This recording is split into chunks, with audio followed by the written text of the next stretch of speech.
Frères et sœurs, bonjour. Nous célébrons aujourd'hui une très grande figure de la tradition, il ne faut pas dire française, mais de la tradition gallo-romaine, c'est-à-dire Saint Martin de Tours.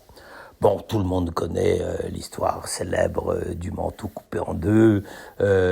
Martin, un membre de la garde impériale, n'est-ce pas, et qui est originaire de Hongrie, de Pannonie, et qui se retrouve dans le nord, peut-être à Amiens, peut-être à Worms, on ne sait pas où se situe exactement l'épisode, mais toujours est-il qu'il rencontre un pauvre à l'entrée de la ville, et là, ce pauvre est transi de froid, et il prend son manteau, il le coupe en deux, et il le donne à ce pauvre, n'est-ce pas?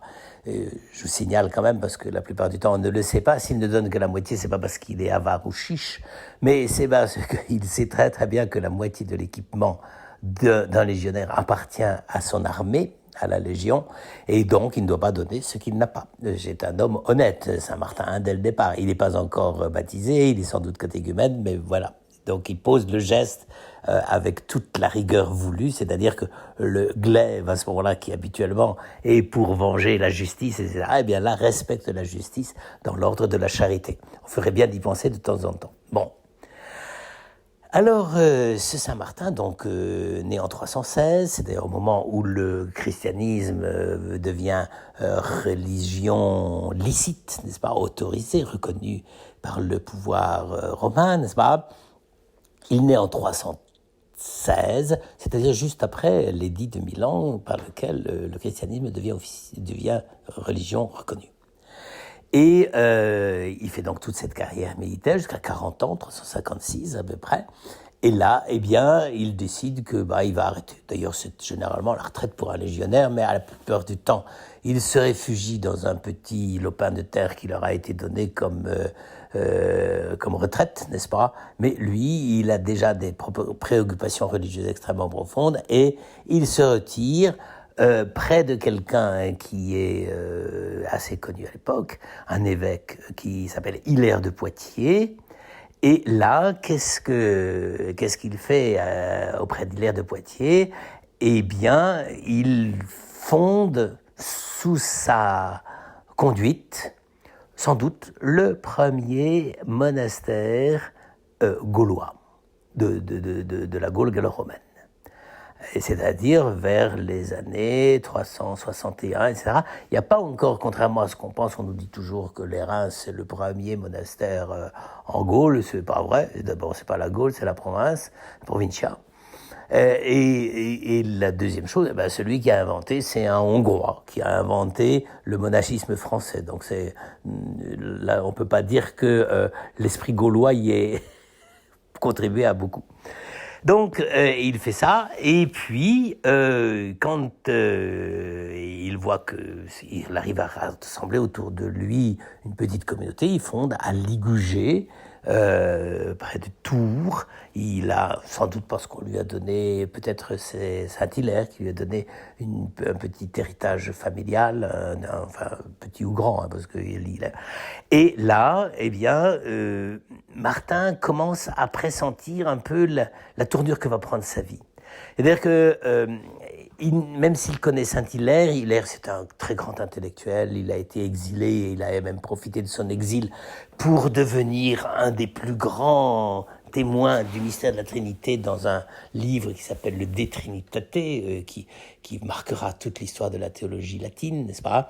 Il a appris ça auprès de la Turquie actuelle, n'est-ce pas? Basile de Césarée, tout ça.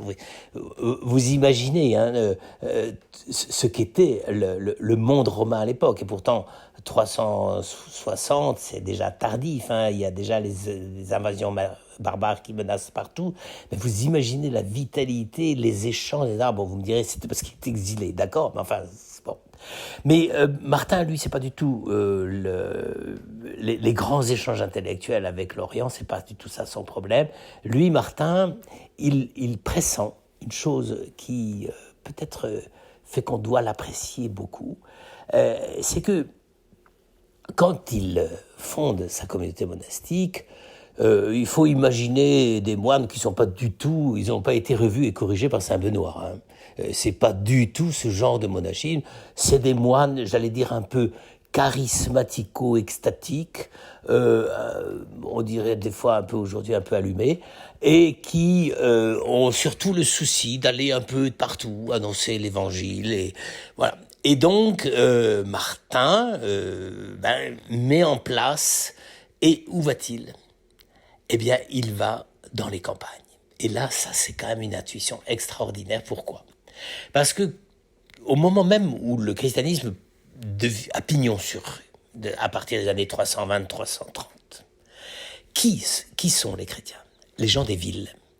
Pourquoi ? Parce que le christianisme, dans un premier temps, grâce à l'évangélisation de saint Paul et tous les modèles qui l'ont suivi, etc., grâce aussi au souci d'organiser les communautés comme des communautés urbaines, locales, très soudées, n'est-ce pas ? Eh bien, ça n'a pas marché dans les campagnes. D'ailleurs, ça aurait été difficile de faire des communautés comme on en faisait à Rome, à Lyon, à Poitiers ou je ne sais pas où, de les faire dans les campagnes romaines ou je ne sais pas où. C'est pas possible.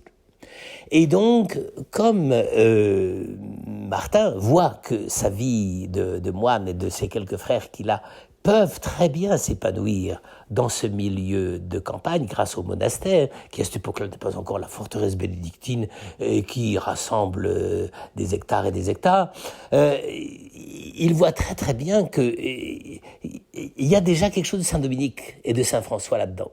C'est-à-dire quelqu'un qui voit qu'il faut partager l'évangile que l'on vit ensemble en petite communauté, d'aller le porter aux paysans. Car les paysans ne sont pas évangélisés. Ce sont des paysans ou des païens, c'est le même mot, c'est-à-dire des gens qui adorent des divinités païennes, non reconnues, non standardisées, n'est-ce pas ? Et donc, il faut aller à leur rencontre et leur partager la foi. Si bien que même lorsque Martin va être nommé évêque de Tours, ce qui ne saurait tarder, je crois que c'est vers 361, à ce moment-là, d'une part, je crois que le clergé va lui mener une vie pas possible, n'est-ce pas ? Mais en même temps, il va se dire, comment faire ? Il faut que je touche la population de ce diocèse. À cette époque-là, il ne faut pas imaginer quelque chose réparti en chef-lieu de canton, c'est pas du tout le problème. Mais il faut que j'aille vers cette population qui ne connaît pas le Christ. Et c'est là qu'il va inventer, si je puis dire, une sorte de première forme de monachisme apostolique, mais au lieu que ce soit dans les villes, c'est dans les campagnes. Et ça va être génial. Ça va être génial, non pas parce que ça va être une évangélisation culturelle. La plupart du temps, vous savez, ce que faisait Saint-Martin, il déboulait, si je puis dire, dans un village, il leur disait, mais quels sont vos dieux, etc. Il leur montrait des espèces d'idoles et tout. Alors, Saint-Martin leur disait que tout ça, ça ne marchait pas, c'était pas vrai et tout. Il allait montrer, lui, que le véritable Dieu, il allait détruire leurs idoles et tout ça. Bon. Petite évangélisation pour faire de l'effet, mais ça marchait. Et petit à petit, il a réussi à créer, et ça a marché incroyable, parce qu'il est allé dans tous les coins, jusque sur les bords du Rhône, il a passé au nord de l'Auvergne, au Mont-Beuvray, en Bourgogne, et il est peut-être même remonté un peu vers le nord. C'était étonnant, quoi. Et il a réussi à ce moment-là à faire une chose qui, quand on le compare avec Saint-Augustin, qui est beaucoup plus jeune, une génération après, Saint-Augustin était confronté au même problème. Car quand il était évêque d'Hippone, autour de la campagne, c'était aussi des païens. Mais des païens déjà un peu hérétiques sur les bords, puisque c'était des donatistes. Et là, Augustin n'a pas pu y mordre. Il n'a pas pu avoir une emprise sur ces communautés paysannes. Et d'une certaine façon, il avait ni la sensibilité ni la culture. Enfin, et puis surtout, je pense, son pouvoir intellectuel était vraiment porté sur autre chose. Et donc, là où, dans le Maghreb, n'est-ce pas, les évêques sont restés toujours dans des communautés plutôt urbaines, eh bien, Saint-Martin a été le premier à essayer d'ouvrir un chemin vers les campagnes. Et alors, et c'est la conclusion que je voudrais tirer de cette petite réflexion rapide, c'est que ça nous montre que le résultat de l'évangélisation de Saint-Martin est un résultat qui, à la fois, est le fruit d'une conversion qui a voulu annoncer l'évangile, mais soucieuse de la réalité même de la région à laquelle il s'adressait. Il a vu la rupture entre les riches chrétiens cultivés de Tours, de Poitiers, et de tout ce que vous voudrez, n'est-ce pas, des grandes villes du coin, là, et il a vu aussi la pauvreté et l'indigence spirituelle des campagnes. Et il a réussi, tant bien que mal, ça n'a pas été nécessairement un très très grand succès, mais il a réussi à poser la question. Comment on fait pour que tous ces membres-là, de communautés humaines si divergentes et si différentes, on puisse faire un seul peuple? Eh bien ça, c'est la signature d'un très grand évêque.